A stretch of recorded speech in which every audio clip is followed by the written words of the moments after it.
കണ്ണൂർ കണ്ണപുരത്തെ സ്ഫോടനത്തിന്റെ അന്വേഷണം ജില്ലാ ക്രൈംബ്രാഞ്ച് ഏറ്റെടുക്കും. പ്രതി അനൂപ് മാലിക് തുടർച്ചയായി സ്ഫോടന കേസുകളിൽ പങ്കാളിയായ സാഹചര്യത്തിലാണ് ഈ നീക്കം. പിടിയിലായ അനൂപ് മാലിക്കിനെ സ്ഥലത്തെത്തിച്ച് ഇന്ന് തെളിവെടുപ്പ് നടത്തിയേക്കും. ഇന്നലെ പുലർച്ചെ കണ്ണപുരം കീഴറയിലെ വീട്ടിലുണ്ടായ സ്ഫോടനത്തിൽ ഒരാൾ കൊല്ലപ്പെട്ടിരുന്നു.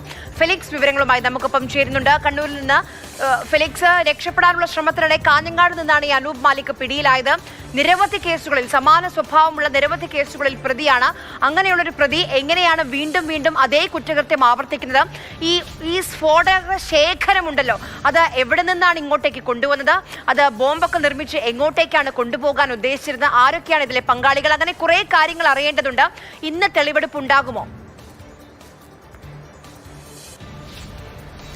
ആര്യ, അല്പസമയത്തിനകം തെളിവെടുപ്പ് ഉണ്ടാകുമെന്നതാണ് നമുക്ക് മനസ്സിലാക്കാൻ കഴിയുന്നത്. മാത്രമല്ല, ഇപ്പോൾ ഇന്നലെ ഈ വൈകുന്നേരത്തോടു കൂടി കാഞ്ഞങ്ങാട് നിന്നും പിടികൂടിയ ഈ പ്രതി അനൂപ് മാലിക്കിനെ ആദ്യം പ്രാഥമികമായി ചോദ്യം ചെയ്തിരുന്നു. പിന്നീടാണ് അറസ്റ്റ് രേഖപ്പെടുത്തി. ഇപ്പോൾ വീണ്ടും പോലീസ് വിശദമായി ചോദ്യം ചെയ്യുകയാണ്. അതിനുശേഷമായിരിക്കും തെളിവെടുപ്പ് നടത്തുക. ഇപ്പോഴേതായാലും അന്വേഷണം ജില്ലാ ക്രൈംബ്രാഞ്ചിന് കൈമാറിയിട്ടുണ്ട്. പ്രധാനമായും പരിശോധിക്കുന്നത് ഈ സ്ഫോടനം എങ്ങനെ നടന്നു എന്നതാണ്. അതായത് ഇപ്പോൾ ഈ സ്ഫോടനത്തിൽ കൊല്ലപ്പെട്ട വ്യക്തി ഇയാൾ കട്ടിലിൽ കിടന്നുറങ്ങുന്ന സമയത്താണ് സ്ഫോടനം ഉണ്ടായത്. അപ്പോൾ സ്ഫോടനം ഉണ്ടാകാനുള്ള സാഹചര്യം എങ്ങനെ ഉണ്ടായി? അവിടെ ഈ സ്ഫോടക വസ്തുക്കൾ സൂക്ഷിച്ചിരുന്ന സ്ഥലത്ത് ഇത് സ്ഫോടനം നടക്കാൻ എന്തോ സംഭവിച്ചിട്ടുണ്ട്. അതെന്താണെന്ന് കണ്ടെത്താൻ ശാസ്ത്രീയ പരിശോധനാ ഫലം വരേണ്ടി വരുമെന്നതാണ് പോലീസ് വ്യക്തമാക്കുന്നത്. ഒപ്പം തന്നെ ഉത്സവ സീസൺ അല്ലാത്ത പശ്ചാത്തലത്തിൽ ഇത്രയും സ്ഫോടക വസ്തുക്കൾ, സ്ഫോടക ശേഖരം ഈ വീട്ടിൽ സൂക്ഷിച്ചിരുന്നു. ഇത് ആർക്കു വേണ്ടി, ആർക്കൊക്കെ വിൽപ്പന നടത്തുന്നുണ്ട് തുടങ്ങിയ കാര്യങ്ങളൊക്കെ തന്നെ വ്യക്തത വരേണ്ടതുണ്ട്. നേരത്തെ ഇയാൾ സമാനമായ രീതിയിലുള്ള 7 കേസുകളിൽ പ്രതിയാണ്. അങ്ങനെ പ്രതിയായ ഒരാൾ വീണ്ടും ഇത്തരത്തിലൊരു കാര്യം ചെയ്യുമ്പോൾ അത് സംബന്ധിച്ചുള്ളൊരു സൂചന പോലും പോലീസിന് ഉണ്ടായിരുന്നില്ല എന്നത് വളരെ പ്രധാനപ്പെട്ട ചോദ്യമാണ്.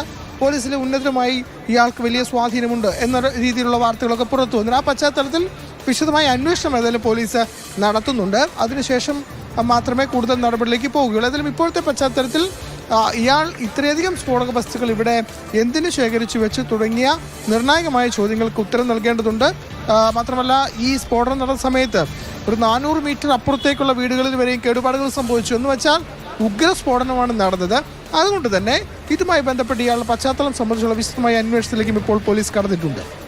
ശരി, ഫെലിക്സ് ആണ് വിവരങ്ങൾ നൽകിയത്. ഫെലിക്സ് പറഞ്ഞതുപോലെ ഒരു വീട് പൂർണ്ണമായും തകർന്ന് തരിപ്പണമായി. അതുമാത്രമല്ല, സമീപത്തെ 3-4 വീടുകൾക്കാണ് സാരമായ കേടുപാടുകൾ സംഭവിച്ചിട്ടുള്ളത്. അപ്പോൾ അത്രയും വലിയ ഉഗ്ര സ്ഫോടക ശേഷിയുള്ള വസ്തുക്കളായിരുന്നു ആ വീട്ടിലുണ്ടായിരുന്നത്. അതൊക്കെ എവിടെ നിന്ന് വന്നു? ആരാണ് കൊണ്ടുവന്നത്? ഏതെങ്കിലും തരത്തിലുള്ള ലൈസൻസ് ഉണ്ടോ പടക്കമൊക്കെ നിർമ്മിക്കാൻ വേണ്ടി? ഇനി ബോംബാണ് നിർമ്മിക്കുന്നതിൽ അത് എങ്ങോട്ട് കൊണ്ടുപോകാൻ, ആർക്ക് വേണ്ടി എന്നുള്ള കാര്യങ്ങളൊക്കെ അറിയേണ്ടതുണ്ട്. ഇന്ന് തെളിവെടുപ്പ് നടത്തുന്നു. അത് കഴിഞ്ഞ് ഈ ചോദ്യങ്ങൾക്കൊക്കെ മറുപടി ലഭിക്കും എന്ന് നമ്മൾ പ്രതീക്ഷിക്കുകയാണ്.